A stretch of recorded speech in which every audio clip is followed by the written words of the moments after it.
Hi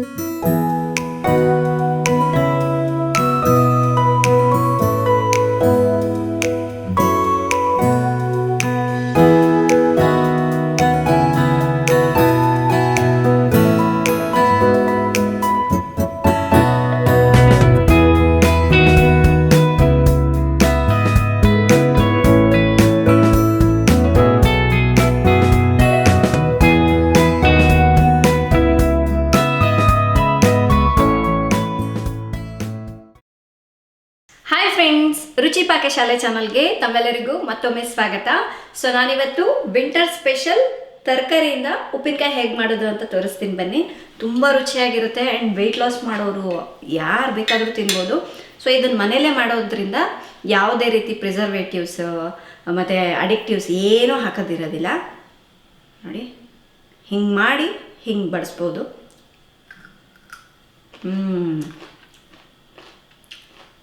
ಹುಳಿ, ಉಪ್ಪು, ಖಾರ ಎಲ್ಲದೂ ಸಖತ್ತಾಗಿದೆ. ಸೊ ತಡ ಮಾಡಿದೆ ಈ ಉಪ್ಪಿನಕಾಯಿ ಹೇಗೆ ಮಾಡೋದು ಅಂತ ನೋಡೋಣ ಬನ್ನಿ ಫ್ರೆಂಡ್ಸ್. ಈಗ ಫಸ್ಟು ತರಕಾರಿನೆಲ್ಲ ಕಟ್ ಮಾಡಿ ಇಟ್ಕೊಳ್ಳೋಣ.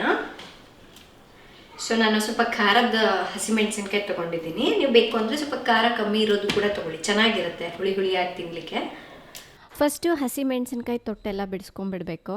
ನಿಮ್ಗೊಂದು ವೇಳೆ ಕೆಂಪು ಹಸಿಮೆಣಸಿನ್ಕಾಯಿ ಸಿಕ್ತು ಅಂದರೆ ಅದನ್ನು ಕೂಡ ಯೂಸ್ ಮಾಡ್ಕೋಬೋದು, ಚೆನ್ನಾಗಿರುತ್ತೆ ಉಪ್ಪಿನಕಾಯಿ ಟೇಸ್ಟು. ಈ ಹಸಿಮೆಣಸಿನ್ಕಾಯಿನ ಉದ್ದುದಕ್ಕೆ ಕಟ್ ಮಾಡಿ ಇಟ್ಕೋಬೇಕು. ಇವಾಗ ಮೂಲಂಗಿ, ಕ್ಯಾರೆಟ್ನ ಕಟ್ ಮಾಡ್ಕೊಳ್ಳೋಣ.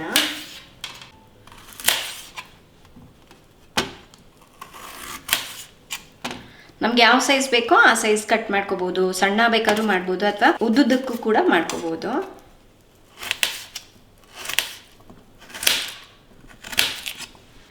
ನಾನು ಸ್ವಲ್ಪ ಈ ಥರ ಸ್ವಲ್ಪ ದಪ್ಪ ಉದ್ದುದಕ್ಕೆ ಕಟ್ ಮಾಡೋಕ್ಕೆ ಇಷ್ಟಪಡ್ತೀನಿ. ಯಾಕೆಂದರೆ ನಾವು ಇದನ್ನು ಚಪಾತಿ ಜೊತೆಗೆ ಮತ್ತು ಬೇರೆ ಬೇರೆ ಡಿಶ್ಗಳ ಜೊತೆಗೆ, ತೇಪ್ಲ, ಪರೋಟ ಎಲ್ಲದ್ರ ಜೊತೆನೂ ಸರ್ವ್ ಮಾಡ್ತೀನಿ. ಹಾಗಾಗಿ ಈ ಥರ ಉದ್ದುದ್ದ ಇದ್ದರೆ ಅದು ಒಂಥರ ಪಲ್ಯದ ಬರುತ್ತೆ ಅನ್ನೋದಕ್ಕೋಸ್ಕರ ಈ ಥರ ಕಟ್ ಮಾಡ್ತಾ ಇದ್ದೀನಿ. ಆದಷ್ಟು ಎಲ್ಲ ತರಕಾರಿ ಕೂಡ ಫ್ರೆಶ್ ಆಗಿರೋದನ್ನೇ ತಗೊಳ್ಳಿ. ಉಪ್ಪಿನಕಾಯಿ ಸ್ಮೆಲ್ ಬರೋದು ಕೆಡದೆ ಇರುತ್ತೆ.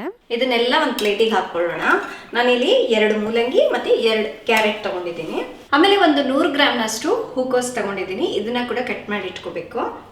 ಫ್ರೆಂಡ್ಸ್, ಇದರಲ್ಲಿ ಯಾವುದೇ ಒಂದು ತರಕಾರಿ ಇಲ್ಲ ಅಂದರೂ ಕೂಡ ನೀವು ಸ್ಕಿಪ್ ಮಾಡ್ಬೋದು. ಇದಿಷ್ಟ ಹಾಕ್ಬೇಕಂತ ಏನಿಲ್ಲ. ಬಟ್ ನಾವು ಈ ಥರ ತರಕಾರಿ ಉಪ್ಪಿನಕಾಯಿ ಮಾಡಿದ್ರೆ ಎಲ್ಲದೂ ಇದ್ದರೆ ಚೆನ್ನಾಗಿರುತ್ತಲ್ವ. ಇವಾಗ ಒಂದು ಪಾತ್ರೆಗೆ ನೀರನ್ನ ಹಾಕಿಬಿಟ್ಟು ಫಸ್ಟು ಇದನ್ನು ಕಾಯ್ಲಿಕ್ಕೆ ಇಡಬೇಕು.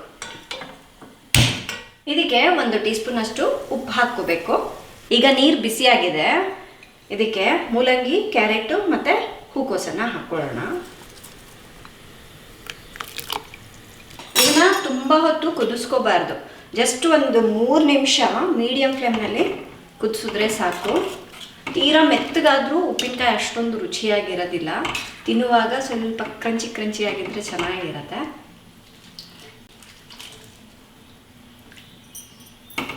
ಒಂದು 3 ನಿಮಿಷ ಕುದಿಸೋಣ ಫ್ರೆಂಡ್ಸ್. ಈಗ ಒಂದು 3 ನಿಮಿಷ ಆಗಿದೆ. ತರಕಾರಿ ಸ್ವಲ್ಪ ಬೆಂದಿದೆ. ಇಷ್ಟಾದರೆ ಸಾಕು. ಈಗ ತೆಗೆದ್ಬಿಟ್ಟು ಒಂದು ಪ್ಲೇಟಿಗೆ ಹಾಕ್ಕೊಳ್ಳೋಣ. ಕಂಪ್ಲೀಟಾಗಿ ನೀರೆಲ್ಲ ಸೋಸ್ಕೊಂಡು ಹಾಕ್ಕೋಬೇಕು.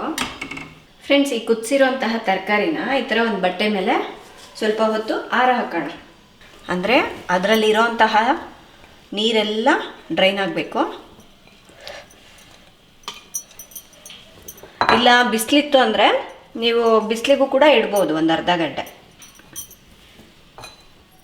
ಫ್ರೆಂಡ್ಸ್, ನಾನಿಲ್ಲಿ ಒಂದು 50 ಗ್ರಾಮ್ನಷ್ಟು ಹಸಿ ಶುಂಠಿ ತೊಗೊಂಡಿದ್ದೀನಿ.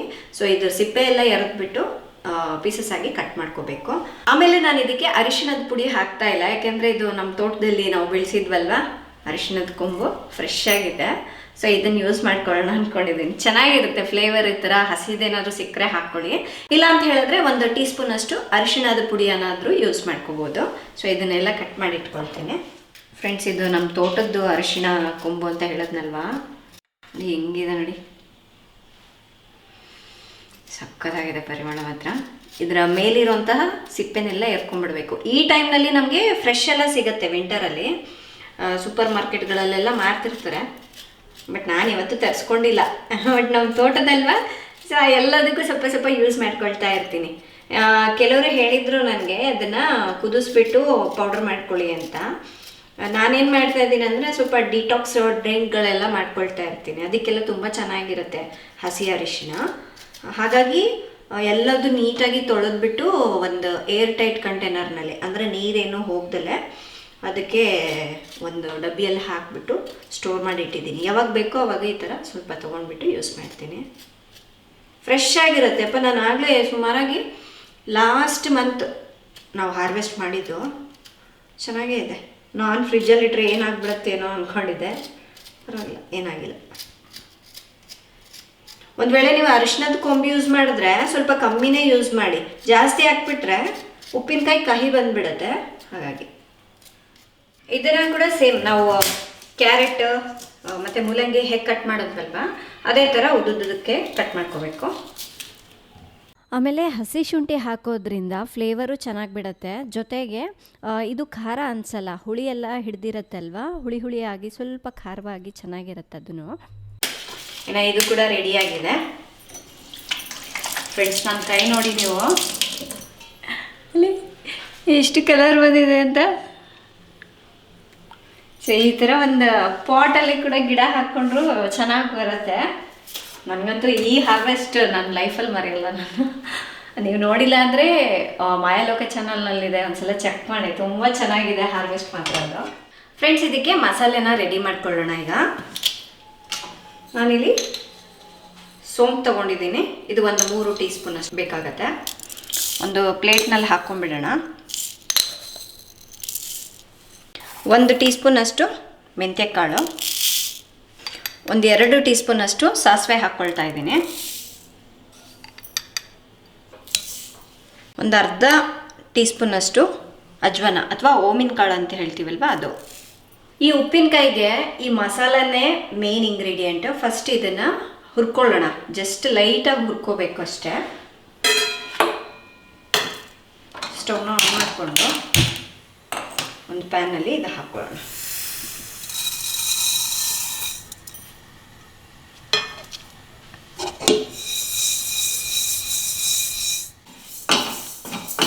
ಜಸ್ಟ್ 1 ನಿಮಿಷ ಲೋ ಫ್ಲೇಮಲ್ಲಿ ಈ ಥರ ಹುರಿಬೇಕು.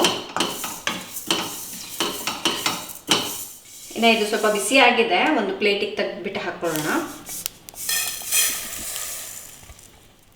ಆಮೇಲೆ ಒಂದು 4 ಟೇಬಲ್ ಸ್ಪೂನ್ ಅಷ್ಟು ಹಳದಿ ಸಾಸಿವೆ ತೊಗೊಂಡಿದ್ದೀನಿ. ಉಪ್ಪಿನಕಾಯಿಗಳಲ್ಲಿ ಇದು ಸೂಪರಾಗಿರುತ್ತೆ ಈ ಇಂಗ್ರೀಡಿಯೆಂಟ್ ಮಾತ್ರ. ಸಿಕ್ಕರೆ ಹಾಕ್ಕೊಳ್ಳಿ. ಮಾವಿನಕಾಯಿ ಉಪ್ಪಿನಕಾಯಿಗಳಲ್ಲಿ ನೀವು ನೋಡಿರ್ತೀರ, ಮತ್ತು ಈ ಥರ ತರಕಾರಿ ಉಪ್ಪಿನಕಾಯಿಗಳಿಗೂ ಕೂಡ ಜಾಸ್ತಿಯಾಗಿ ಯೂಸ್ ಮಾಡ್ತಾರೆ. ಟೇಸ್ಟ್ ತುಂಬ ಚೆನ್ನಾಗಿ ಬರುತ್ತೆ ಅಂತ. ಒಂದು ವೇಳೆ ನಿಮ್ಮ ಹತ್ರ ಈ ಸಾಸಿವೆ ಇಲ್ಲ ಅಂದ್ಕೊಂಡ್ರೆ, ನಾವು ಆವಾಗಲೇ ಸಾಸಿವೆ ತಗೊಂಡ್ವಲ್ವ, ಇನ್ನೂ 1-2 ಸ್ಪೂನ್ ಜಾಸ್ತಿ ಹಾಕ್ಕೊಳ್ಳಿ ಅಷ್ಟೇ. ಇವಾಗ ಇದನ್ನು ಕೂಡ ಸ್ವಲ್ಪ ಲೈಟಾಗಿ ಬಿಸಿ ಮಾಡ್ಕೋಬೇಕು. ಸ್ವಲ್ಪ ಬಿಸಿ ಆಗಬೇಕಷ್ಟೆ.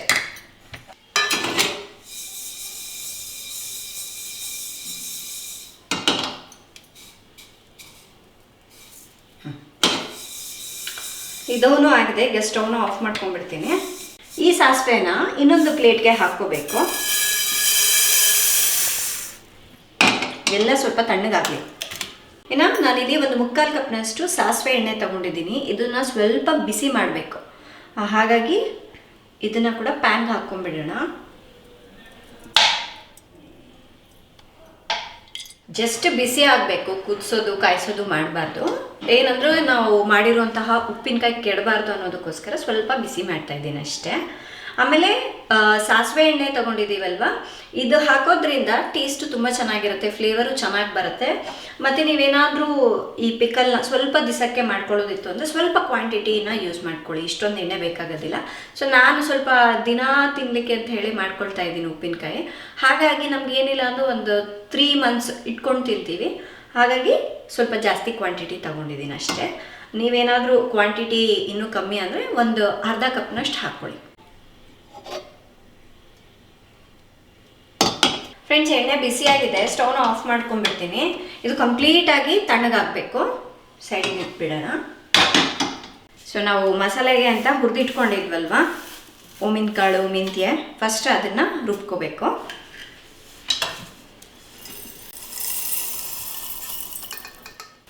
ನೋಡಿ, ಇದನ್ನು ಈ ರೀತಿ ಸ್ವಲ್ಪ ತರ್ತರಿಯಾಗಿ ರುಬ್ಕೋಬೇಕು. ಪೌಡ್ರ್ ಥರ ಮಾಡ್ಕೋಬಾರ್ದು. ಒಂದು ಪ್ಲೇಟ್ನಲ್ಲಿ ಹಾಕಿಟ್ಕೊಳ್ಳೋಣ.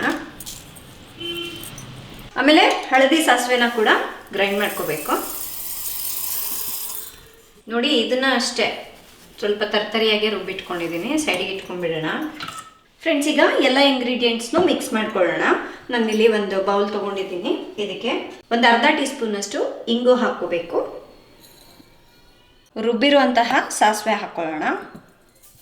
ಆಮೇಲೆ ಇದಕ್ಕೆ ಕಲರ್ಗಾಗಿ ಒಂದೆರಡು ಟೀ ಸ್ಪೂನಷ್ಟು ಬ್ಯಾಡಗಿ ಮೆಣಸಿನ್ಕಾಯಿ ಪುಡಿಯನ್ನು ಯೂಸ್ ಮಾಡ್ತಾ ಇದ್ದೀನಿ. ಹಾಗೆ ಉಪ್ಪು ಹಾಕ್ಕೋಬೇಕು. ಇದು 1.5 ಚಮಚದಷ್ಟು ಹಾಕ್ತಾಯಿದ್ದೀನಿ. ಇನ್ನು ಮಸಾಲೆ ರೆಡಿ ಮಾಡ್ಕೊಂಡಿದ್ವಲ್ವ ಅದು ಕೂಡ ಹಾಕ್ಕೊಳ್ಳೋಣ. ಇದು ಸುಮಾರಾಗಿ ಒಂದು 4 ಟೇಬಲ್ ಸ್ಪೂನ್ ಅಷ್ಟಿದೆ. ಇದೆಲ್ಲದು ಮಿಕ್ಸ್ ಮಾಡೋಣ.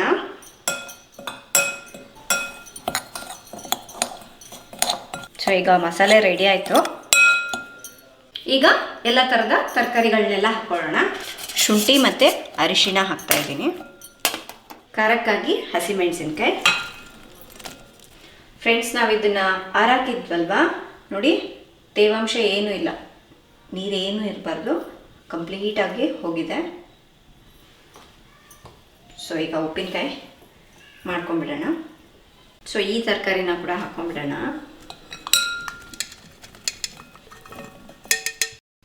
ಇದಕ್ಕೆ ನಾನು 2 ನಿಂಬೆಹಣ್ಣು ತೊಗೊಂಡಿದ್ದೀನಿ. ಪೂರ್ತಿ ಅದ್ರ ರಸನೆಲ್ಲ ಹಿಂಡ್ಕೊಂಡ್ಬಿಡಬೇಕು. ಸೊ ಹುಳಿಗೋಸ್ಕರ ನಿಂಬೆ ರಸ ಯೂಸ್ ಮಾಡ್ತಾಯಿದ್ದೀನಿ. 1-2 ಟೀ ಸ್ಪೂನಷ್ಟು ವೆನೇಗರ್ನ ಕೂಡ ಹಾಕ್ತಾಯಿದ್ದೀನಿ, ಅಂದರೆ ಉಪ್ಪಿನಕಾಯಿ ಕೆಡಬಾರ್ದು ಅನ್ನೋದಕ್ಕೋಸ್ಕರ. ಇನ್ನು ಲಾಸ್ಟಿಗೆ ಎಣ್ಣೆ ಹಾಕ್ಕೊಳ್ಳೋಣ. ನೋಡಿ ತಣ್ಣಗಾಗ್ಬಿಟ್ಟಿದೆ, ಹಾಕ್ಕೊಳ್ತಾ ಇದ್ದೀನಿ.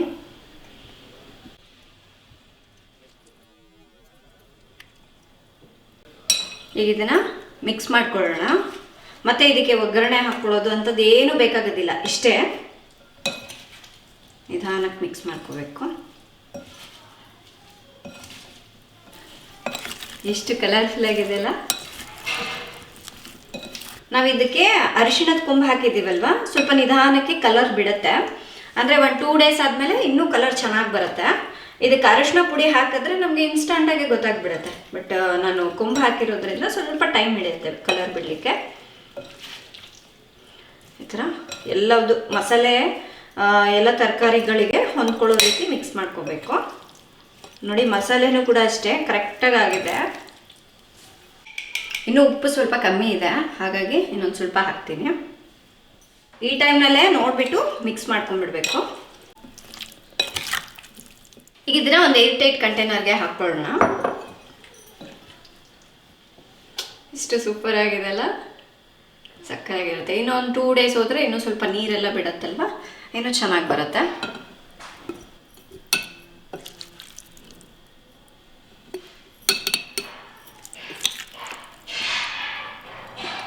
ಫ್ರೆಂಡ್ಸ್, ಈ ಥರ ಮನೆಯಲ್ಲೇ ಮಾಡಿಕೊಂಡ್ರೆ ರುಚಿನೂ ಚೆನ್ನಾಗಿರುತ್ತೆ, ಜೊತೆಗೆ ಈ ಥರ ಕಲರ್ಫುಲ್ ಆಗಿರುತ್ತಲ್ವ, ತಿನ್ಲಿಕ್ಕೆ ಒಂಥರ ಮಜಾ ಬರುತ್ತೆ. ನಾನು ಸಮ್ಮರಲ್ಲೇ ಕೆಲವೊಂದು ಪಿಕಲ್ಸ್ನ ಮಾಡ್ಕೊಳ್ತೀನಿ, ವಿಂಟರಲ್ಲಿ ಈ ಥರ ಪಿಕಲ್ಸ್ನ ಮಾಡ್ಕೊಳ್ತೀನಿ. ಹಿಂಗೆ ಪ್ರೆಸ್ ಮಾಡಬಾರ್ದು ಹಾಕ್ತಾ, ಸೊ ಜಸ್ಟ್ ಹಾಗೆ ಹಾಕಿಡ್ಬೇಕಷ್ಟೆ. ನೋಡಿ ಕರೆಕ್ಟಾಗಿ ಒಂದು ಜಾರ್ ಆಗಿದೆ. ಇದನ್ನು ನೀವು ಇವತ್ತೇ ಬೇಕು ಅಂದರೆ ಬಳಸ್ಬೋದು, ಇಲ್ಲ ಅಂತ ಹೇಳಿದ್ರೆ 1-2 ಡೇಸ್ ಬಿಟ್ವಿ ಅಂದರೆ ಇನ್ನೂ ಸಕ್ಕತ್ತಾಗುತ್ತೆ ಉಪ್ಪಿನಕಾಯಿ. ಸೊ ಇನ್ನು ಈಗ ಟೇಸ್ಟ್ ಮಾಡಿ ಹೇಳ್ತೀನಿ ಹೇಗಿದೆ ಅಂತ. ಕ್ಯಾರೆಟ್ ಇದು